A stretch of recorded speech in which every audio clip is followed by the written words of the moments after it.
show them the strength of Demacia! Born into the noble crown guard family, along with his younger sister Lux, Garen knew from an early age that he would be expected to defend the throne of Demacia with his life.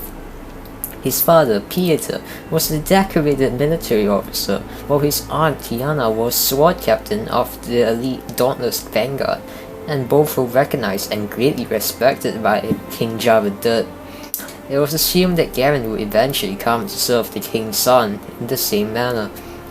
The kingdom of Demacia had risen from the ashes of the Rune Wars, and the centuries afterward were plagued with further conflict and strife.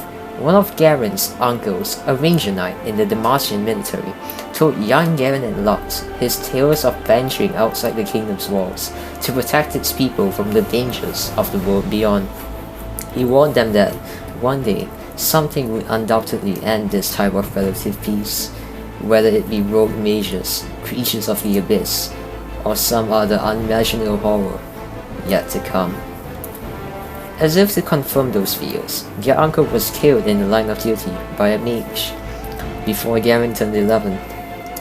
Garen saw the pain this brought to his family, and the fear in his younger sister's eyes. He knew then for certain that magic was the first and greatest peril that Demacia faced, and he vowed never to let it within their walls.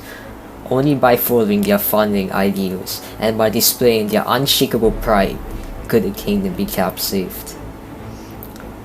At the age of 12, Garen left the crown guard home in a high silver mill to join the military. As a squire, his days and nights were consumed by training and the study of war, honing his body and mind into a weapon as strong and true as Demacian steel. It was then that he first met young Javan IV, the prince, who as king, he would one day serve among the other recruits, and the two became inseparable. In the years that followed, Garen earned his place in the Shield War as a warrior of Demacia, and quickly gained a fearsome reputation on the battlefield.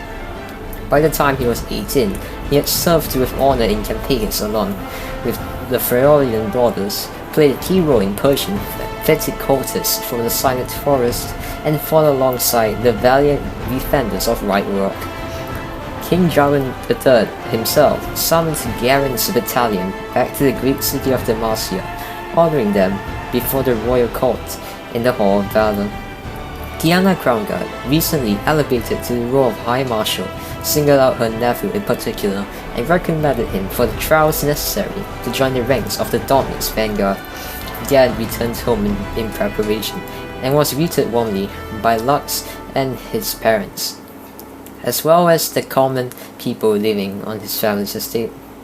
Though he was pleased to see his sister growing into an intelligent, capable woman, something about her had changed. He had noticed it whenever he visited, but now Garen wrestled with a real and gnawing suspicion that Lux possessed magical powers, though he never let himself entertain the idea for long.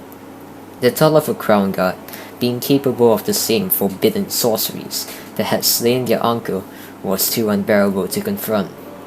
Naturally, through courage and skill, Garen won his place among the vanguard. With his proud family and his good friend, the prince, looking on, he took his oaths before the throne. Lux and her mother spent much more time in the capital in service to the king, as well as the humble order of the Illuminators. Yet Garen tried to keep his distance as much as possible. Though he loved his sister more than anything else in the world, some small part of him had a hard time getting closer to her, and he tried not to think about what he would be forced to do if his suspicions were ever confirmed. Instead, he threw himself into his duties, fighting and training twice as hard as he had before. When the new squad captain of the Dauntless Vanguard fell in battle, Garen found himself put forward for command by his fellow warriors, and the nomination was unopposed. To this day, he stands resolute in the defense of his homeland against all foes, far more than Demacia's most formidable soldier. He is the very embodiment of all the greatest and most noble ideals upon it was founded. My heart and sword, always for Demacia!